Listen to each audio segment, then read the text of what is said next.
మన ప్రభువును ప్రియరక్షకుడైన యేసుక్రీస్తు నామమునకే మహిమ ఘనత ప్రభావములు కలుగును గాక. Jesus with has YouTube channel వీక్షిస్తున్న మీ అందరికీ మా హృదయపూర్వకమైనటువంటి వందనాలు. ప్రియులారా, బాగున్నారా?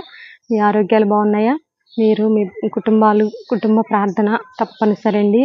మన కుటుంబాల్లో మన బిడ్డలు దారి తప్పకుండా అపవాది చేతిలో పడకుండా ఉండాలంటే చిన్ననాటి నుంచే మన బిడ్డల్ని కుటుంబ ప్రార్థనలో కూర్చోబెట్టడం ఎంతైనా మంచిది.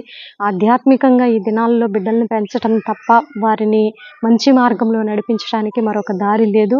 ఈ లోకంలో ఉన్నటువంటి అనేకమైనటువంటి అపవాది అట్రాక్షన్స్ని బట్టి బిడ్డలు ఆయా రకాలుగా యవ్వనస్తులు పట్టబడుతున్నారు. భయంకరమైన bad relations, drinking habit, smoking, boys రకరకాలైనటువంటి వ్యాపకాలకి చిన్న ప్రాయం నుంచే అడిక్ట్ అయ్యి మరి భయంకరమైన బీభత్సం కుటుంబాల్లో సృష్టిస్తూ ఒక యవ్వన ప్రాయంకి వచ్చేటప్పటికీ తల్లిదండ్రుల మీద తిరగబడుతూ వారికి మనశ్శాంతి లేకుండా జరుగుతుంది. అంటే వారి ఆధ్యాత్మిక మార్గంలో లేని విధానాన్ని బట్టి వారు ఒక యవ్వన ప్రాయం వచ్చినప్పుడు అలా తయారవుతూ ఉన్నారు. కనుక కుటుంబ ప్రార్థన బేసిక్.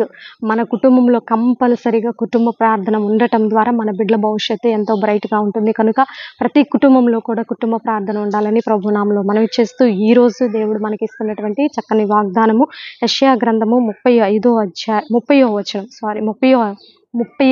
అధ్యాయము 15వ వచనంలో చూద్దాము. చూడండి. ప్రభువును ఇశ్రాయేలు యొక్క పరిశుద్ధ దేవుడునగు యెహోవా ఇలాగు సెలవిచ్చుచున్నారు, మీరు మరలి వచ్చి ఊరకుండుట వలన రక్షింపబడెదరు. మీరు ఊరకుండి నమ్ముకొనుట వలన మీకు బలము కలుగును. మీరు ఊరికే ఉండండి. మీరు దేవుని యొద్ద నమ్మకముగా ఉండండి. దేవుని సన్నిధిలో ఊరక ఉండుట వలన నీవు నీకు ఇంకా రక్షణ లేదా? నీ కుమారుడు, నీ కుమార్తె, నీ యొక్క బంధుమిత్రులు, రక్త సంబంధికులు, మరి నీ చుట్టుపక్కల ఉన్నవారు నీకే ఇంకా రక్షణ లేని స్థితిలో, మారు మనసు లేని స్థితిలో ఉన్నట్లయితే మీరు దేవుని నమ్ముకొని ఊరికే ఉండేనే ఎలరా మీరు రక్షింపబడి అలాగే మీరు బలము పొందుకుంటారు. నీవు దేవుని నమ్ముకున్నావు కదా, నేను ఒంటరినండి, భర్తను పోగొట్టుకొని ఉన్నాను, బిడ్డలు చూస్తే అనాథులుగా ఉన్నారు, వారు ఆయా రకాల వ్యసనాలకి బానిసలైపోయారు, నేను చెప్పినా వినని స్థితిలో ఉన్నారు, బ్యాడ్ రిలేషన్స్కి, బ్యాడ్ హ్యాబిట్స్కి ఎడిక్ట్ అయిపోయి బిడ్డలు భయంకరమైన బీభత్సమైనటువంటి స్థితిలో ఉన్నారు. ఈనాడు నాకు పోషణ జరగటం కూడా ఇబ్బందిగా ఉందని ఒక తల్లిగా రోధిస్తున్నావేమో.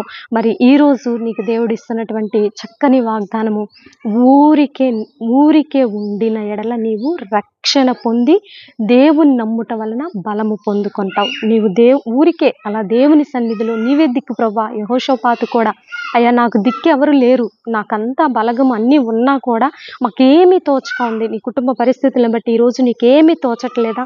నీ బిడ్డను బట్టి మానసికమైన ఒత్తిడిని అనుభవిస్తున్నావా? నీ బిడ్డ యొక్క క్రియలను బట్టి, చేష్టలను బట్టి, బ్యాడ్ రిలేషన్స్, బ్యాడ్ హ్యాబిట్స్ని బట్టి, మరి వారి సోమరితనం, చదువు రాక, మరి ఎట్లు సెటిల్ కాక ఇబ్బందులు పడుతున్నా, మరి నీ బిడ్డను చూసి ఈరోజు వేదన చెందుతున్నావా? అయితే దేవుడు ఇస్తున్నటువంటి చక్కని వాగ్దానం, ఊరికే ఉండుట వలన నీవు రక్షింపబడి నమ్ముకొనుట వలన నీకు బలము కలుగును. నువ్వు కృషించిపోతున్నావు మానసికంగా, శారీరకంగా, ఆధ్యాత్మికంగా. నువ్వు ఎప్పుడైతే నెమ్మది లేని స్థితిలో ఉంటావో అప్పుడే నీకు దేవుని యొక్క నమ్మకం స్ట్రాంగ్గా ఉండాలి. దేవుని మీద నమ్మకం స్ట్రాంగ్గా ఉండాలి, వీక్ అయిపోకూడదు. నువ్వు ఎప్పుడైతే నమ్మకంగా ఉంటావో అప్పుడు బలం పొందుకుంటావని దేవుడు ఈరోజు మనతో మాట్లాడుతూ ఉండగా ఇటు వాగ్దానాన్ని రిసీవ్ చేసుకోవాలని ప్రభునామంలో మనవి చేస్తూ చిన్న ప్రార్థన. పరిశుద్ధ మహాగణుడ, ఘనమైన తండ్రి, అయ్యా బిడ్డలకు ఇచ్చిన వాగ్దానాన్ని బట్టి నీకు వందనాలు, స్తుతులు, స్తోత్రాలు ప్రభా. అయ్యా మీరు ఆ యొక్క స్పిరిచువల్ లెవెల్స్ మీరు పెంచండి తండ్రి. ఆ నమ్మకము, ఆ ఫెయిత్ని పెంచండి ప్రభా. ఎవరైతే ఒంటరితనంలో ఏ దిక్కు తోచని స్థితిలో అయ్యా భర్తను పోగొట్టుకొని, భార్యను పోగొట్టుకొని, బిడ్డలు భయంకరమైనటువంటి వ్యసనాలకి బానిసలైపోయి అయ్యా వారికి విడుదల లేక, రక్షణ లేక, బలము లేక నాయన ఎన్నో రకాలుగా వేదనలు అనుభవిస్తున్నటువంటి బిడ్డలను మీరు జ్ఞాపకంలో ఉంచుకోండి.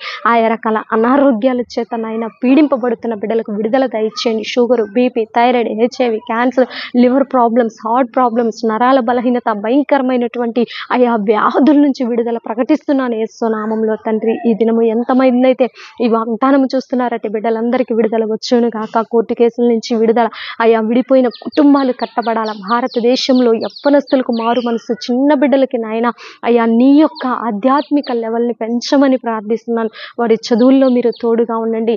అయ్యా వారి యొక్క నాయన ఆధ్యాత్మిక స్పిరిచువల్ లెవెల్స్ని మీరు పెంచమని ప్రార్థిస్తున్నాను తండ్రి. ఈరోజు బర్త్డే జరుపుకునే బిడ్డలందరినీ మీరు దీవించి ఆశీర్వదించమని, మా కుటుంబాన్ని కూడా జ్ఞాపకంలో ఉంచుకోమని యేసయ్య అతి పరిశుద్ధమైన ఉన్నతమైన నామంలో అడిగి వేడుకొని పొందుకొని ఉన్నాము తండ్రి. ఆమేన్ ఆమేన్. ప్రియులారా, ఈ వీడియో మీకు నచ్చినట్లయితే లైక్ చేయండి, షేర్ చేయండి, సబ్స్క్రైబ్ చేసుకోండి. పక్కనే ఉన్నటువంటి బెల్ ఐకాన్ని క్లిక్ చేయాలని ప్రభు నామంలో మనవి చేస్తూ నెక్స్ట్ వీడియోతో నెక్స్ట్ మీ ముందుకు వచ్చేంత వరకు ప్రభు కృప మనందరికీ తోడుగా ఉండి నడిపించును గాక. God bless you. Praise you.